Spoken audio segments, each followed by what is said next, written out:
Olha, o VLT é um sistema de transporte que nós fomos pioneiros aqui no Brasil, né?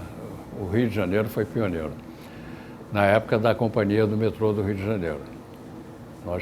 Eu participava da União Internacional de Transportes Públicos e do Comitê Técnico exatamente para a concepção do VLT. Então, o VLT é realmente um sistema de transporte extremamente interessante, por exemplo, bem mais interessante do que o próprio BRT, porque ele tem trilhos, ele tem uma capacidade maior, uma capacidade que hoje está em torno de 9.600, esse que a prefeitura pretende fazer.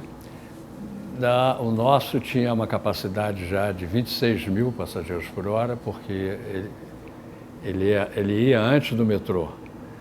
Quando a demanda já estava, como aconteceu até na Pavuna, né? Já uma demanda grande, então você simplesmente retira ele, põe ele, avança e o metrô vem, como de fato aconteceu.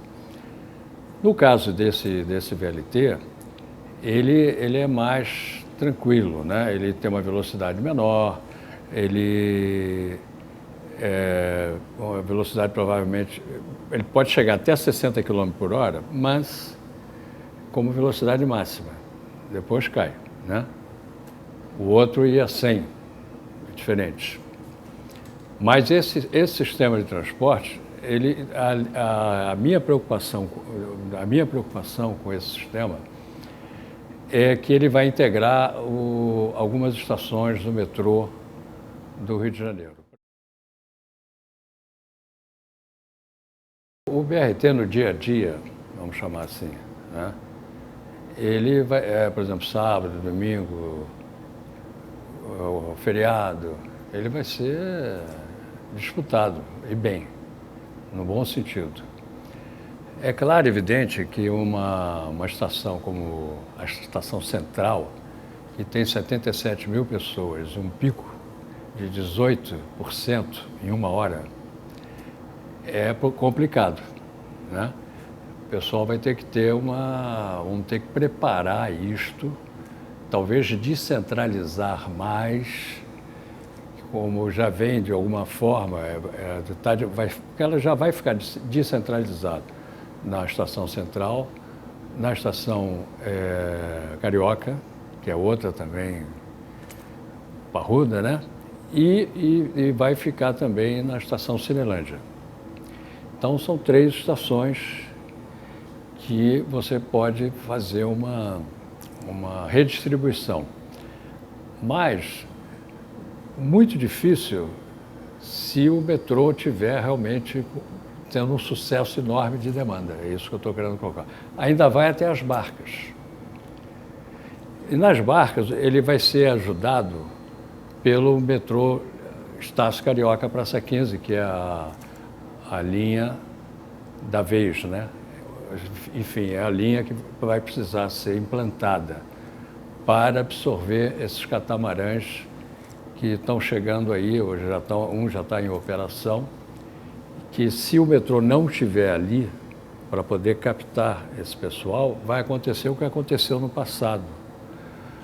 A demanda começa a cair e o pessoal vai para a ponte Rio-Niterói.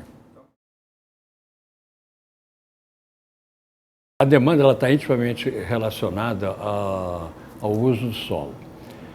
Esse VLT está sendo feito exatamente para o Porto Maravilha, que vão ser prédios grandes, prédios comerciais e residenciais, etc. E você vai chegar aí, pelos cálculos que eu fiz, são cerca de 150 mil pessoas que vão estar ali utilizando sistemas de transportes e o VLT é um deles. Se essa demanda ela tiver um perfil semelhante a um perfil da linha 1 do metrô, o que é um perfil da linha 1 do metrô? É Copacabana, Ipanema, picos mais achatados, entra e sai, né? O que é excelente para um sistema de transporte. Para ele também, VLT seria muito bom. Nesse caso, você pode chegar a 137 mil passageiros por dia, em que pese a prefeitura tem uma expectativa de 200 mil. Mas 137 mil, eu estou falando para 6 pessoas por metro quadrado. Para você utilizar 6 pessoas por metro quadrado. Ele leva 400 pessoas, né? 60 sentados e o restante em pé. Então, esse em pé, você não deve passar de 6 pessoas por metro quadrado. Senão você acaba criando uma coisa que é preocupante. É fazer do transporte público como é que se diz? Do transporte público, um indutor de custo social. Ou seja, as pessoas não se sentem bem, acabam na saúde pública. Esse risco há. Esse risco há e a gente tem que estar atento. Eu, na época, sempre falei que o BRT não é um transporte de massa. Nós temos que parar com isso. É um sistema muito interessante, dá para ser utilizado, mas com demanda, vamos dizer assim, de acordo com o que ele pode realmente transportar. Porque o que está acontecendo? Ele está nascendo morto. Né? Lá, esse Transcarioca aí, o pessoal ainda achava que, logo no início, que no primeiro ano iam ter 300 mil pessoas. Você vê, ele está tendo problema com muito menos de 300 mil pessoas, né? Muito menos. Então, a gente tem que tomar um certo cuidado para não queimar o filme. Porque o carioca, ele já queimou o filme de muito sistema de transporte, ele queima mesmo. Quando ele começa a não gostar, a reclamar, pode contar que acaba. Aconteceu isso com o trolleybus, não sei se lembram. Aconteceu isso com o bonde, porque atrapalhava os automóveis. O carioca detonou. Então, ele fica com um sistema que é bom. Mas você se lembra bem, o sistema foi terminando cada sistema desse. Inclusive, o ônibus, trolleybus, foi transformado em diesel. Foi pior a emenda ainda que o soneto. Ele não andava, era pesadíssimo, né? E olha, em menos de 2 anos, 2 anos ou 3 anos. Então, o governo tem que tomar muito cuidado para não criar esse tipo de problema. Ele fazendo as alimentações, e pegando e colocando, né, pessoas nas estações, que não seja aquele rush, né? O problema vai ser na hora do pico horário. Mas o dia a dia, as horas do dia, ele vai ser bastante interessante, porque as pessoas vão, de fato, utilizar. Por exemplo, ir para o aeroporto não tem problema. O aeroporto Santos Dumont é ótimo, porque ele tem aí 2.500 passageiros por hora, né? Tá certo que tem ainda o pessoal que dá o suporte, né? Os funcionários, etc. As pessoas que levam também as pessoas ao aeroporto, que isso normalmente dobra. Mas é compatível com ele, não há nenhum tipo de problema, não vai ter tipo de problema. Vai depender muito do sucesso que se tenha no centro da cidade. Eu acho que primeiro é o sucesso. Se acharem que vão colocar 8 pessoas por metro quadrado, 10 pessoas por metro quadrado, para bater recorde, como estão dizendo aí do BRT, aí vai queimar o filme do VLT. Eu acho que o VLT ele tem uma chance boa de fazer coisas mais soft, simples, né? Não precisa bater recorde de gente, porque se partir para esse recorde de gente, vai acabar como acabou o trólebus e etc. Então, o que é ideal é ver como é que isso vai acabar, como é que isso vai funcionar, operar, como é que a população vai recebê-lo.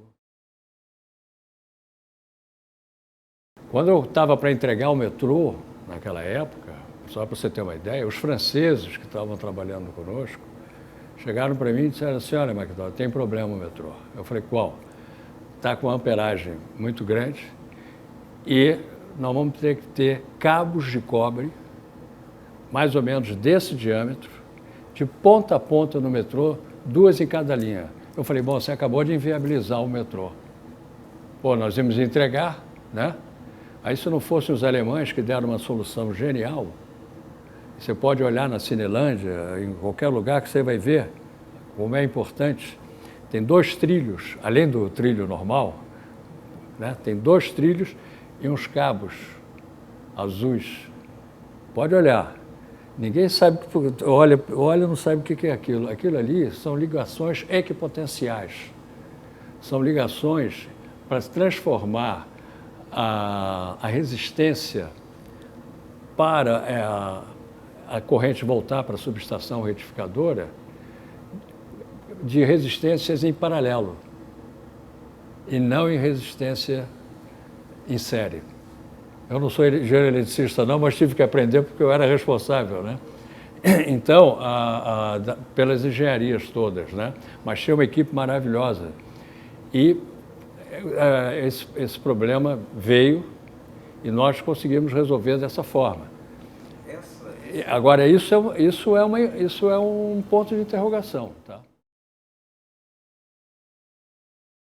Nós temos que ter uma visão sistêmica. A engenharia, ela tem vários